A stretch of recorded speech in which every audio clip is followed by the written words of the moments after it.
తులవారికి గనక చూసుకున్నట్లయితే మీ యొక్క లగ్నం తులా లగ్నం నుంచి లగ్నం తెలిస్తే లగ్నం చూసుకుంటే లగ్నం తెలియని వారు రాశి నుంచి కూడా చూసుకోవచ్చు, అది కూడా పనిచేస్తుంది. అయితే ఈ తులవారికి ప్రధానంగా దశమ స్థానంలో గురువు శుక్రుడు ఉంటూ బుధుడు కూడా వచ్చి చేరుతున్నాడు. జూన్ 23వ తేదీ నుంచి ఆ మూడు గ్రహాలు జూలై 5వ తేదీ వరకు కలిసి ఉంటాయి. జూలై 5 తర్వాత శుక్రుడు సింహరాశిలోకి వస్తాడు, బుధుడేమో మళ్ళీ వక్రించుకుంటూ మిథునంలోకి వెళ్తున్నాడు.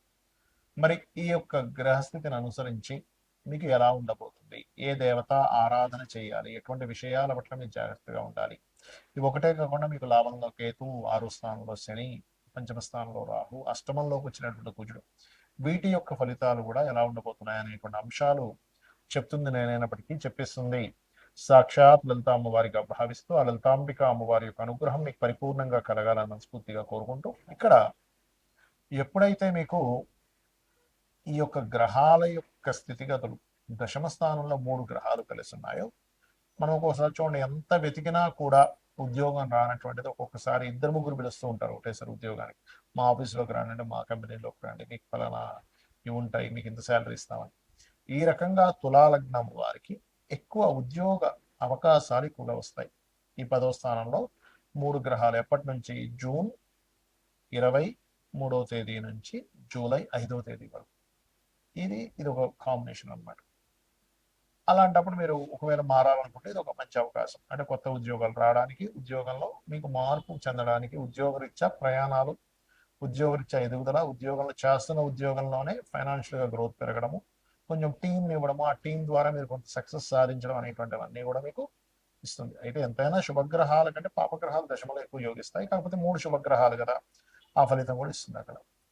అలాగే కాస్త మీరు ఈ ఎప్పుడైతే దశమ స్థానంలో ఉండేటువంటి గ్రహాలు అక్కడ ఉన్నాయో అది ధనస్థానాన్ని వీక్షిస్తుంది కాబట్టి గృహం ఏదైనా కొనుగోలు చేయడానికి, ఏదైనా కోర్స్ చేయడానికి, విద్యా సంబంధించిన ఇంప్రూవ్మెంట్ చేసుకోవడానికి, లేదా ఆల్రెడీ గృహం రెంటల్స్ రావట్లేదు, రెంట్స్ రావడానికి అనుకూలిస్తుంది.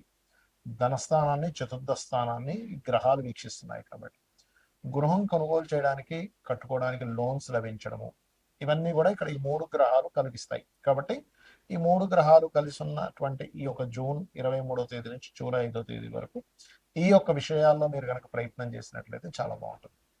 ఇక అదేవిధంగా రాజకీయ నాయకులకి చాలా బాగుంది, అందులో ఎటువంటి సందేహం లేదు. మరియు కాస్త మీరు వాహనాల మీద వెళ్ళేటప్పుడు మరియు వివాహ నిర్ణయాలకు సంబంధించిన విషయాల్లో కొద్దిగా జాగ్రత్తగా ఉండండి. ఎందుకంటే అష్టమంలో కుజుడు ఉన్నాడు కాబట్టి. ఇక మీరు నిత్యము చేయవలసినటువంటి దేవతారాధన దుర్గాదేవి యొక్క ఆరాధన చేయండి. దుర్గా అష్టోత్తరం రెగ్యులర్గా చదువుకోండి, మీకు అన్ని విధాలా బాగుంటుంది. మీనము వారికి కనుక చూసుకున్నట్లయితే మీకు జూన్ 23వ తేదీ నుంచి జూలై 5వ తేదీ వరకు గురువు, శుక్రుడు, బుధుడు, ఈ మూడు గ్రహాలు, మూడు శుభగ్రహాలు పంచమ స్థానంలో కూర్చుంటున్నాయి. దీనివల్ల కలిగే ఫలితాలు ఏమిటి, అదేవిధంగా మీకు ఏనాడు శని నడుస్తుంది, రాశిలో శని ఉన్నాడు, 12లో రాహు, 6లో కేతువు, 2వ స్థానం నుంచి 3వ స్థానంలోకి వెళ్ళినటువంటి కుజుడు, చతుర్థ భావంలో రవి యొక్క సంచారం జరుగుతుంది, 6లో కేతువు. మరి ఈ ఏనాడు శని ప్రభావం ఎలా ఉండబోతుంది, మూడు గ్రహాల యొక్క కలయిక మీకు ఎటువంటి మంచి ఫలితాలను ఇవ్వనుంది అనేటువంటి విషయాలు చెప్తుంది నేనైనప్పటికీ చెప్పిస్తుంది సాక్షాత్ లలిత అమ్మవారిగా భావిస్తూ ఆ లలితాంబిక అమ్మవారి యొక్క అనుగ్రహం మీకు పరిపూర్ణంగా కలగాలని మనస్ఫూర్తిగా కోరుకుంటూ, పంచమ స్థానంలో ఎప్పుడైతే ఈ గ్రహాలు ఉన్నాయో ఇది ప్రధానంగా మీరు తీసుకునే నిర్ణయం. ఒక్కోసారి చూడండి, ఆ రోజు మంచి నిర్ణయం తీసుకున్నాను, దానివల్ల నా లైఫ్ బాగుంది అంటూ ఉంటాం. మంచి డెసిషన్ తీసుకోవడానికి చాలా బాగుంటుంది. ఒకటి, రాజకీయ నాయకులకి చాలా అనుకూలమైనటువంటి స్థితిగతులు ఇది. అదేవిధంగా మీరు ఏదైతే సంతానం కోసం ప్రయత్నం చేస్తుంటారు, ఎప్పటి నుంచో సంతానం కలగట్లేదు, లేదంటే పలానా మెడిసిన్ వాడతాము, లేకపోతే పలానా ఐవీఎఫ్లు, ఐయుఐలు, లేకపోతే చిన్న చిన్న చికిత్సలు చేయించుకుంటూ ఉంటారు, అటువంటి వాటికి పాజిటివ్ ఫలితాలు ఇస్తుంది పంచమంలో ఉండే ఈ మూడు గ్రహాలు.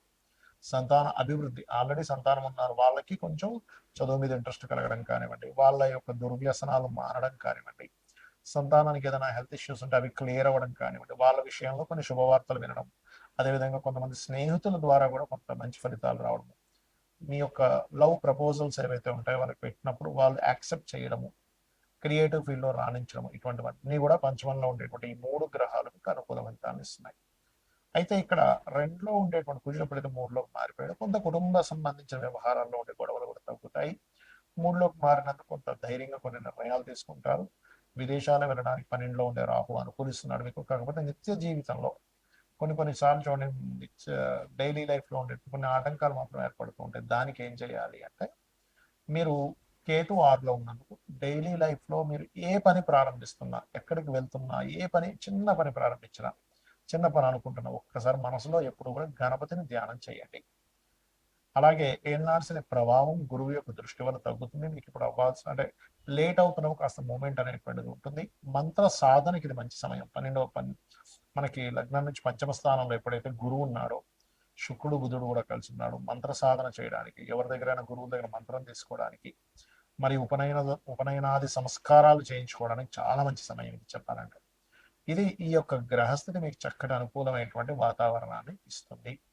ఇక మీరు నిత్యము చేయవలసినటువంటి దేవత ఆరాధన ఏమిటి అని చెప్పి చూసుకున్నట్లయితే, మీరు దక్షిణామూర్తి యొక్క ఆరాధన చేయండి. శ్రీమాత్రే నమః అనే మంత్రం చేసుకోండి. ముఖ్యంగా లగ్నంలో శని యొక్క సంచారం, ఎల్నాటి శని ప్రభావం ఉంది కాబట్టి లలితా సహస్రనామాలో ఒక అద్భుతమైన నామం ఉంటుంది. అది చేసుకున్నారంటే ఎల్నాటి శని ప్రభావం 1% కూడా ఉంటుంది. అది ఏమిటి అంటే, ఓం అనాకలిత సాదృశ్య చుబక శ్రీ విరాజితాయై నమః.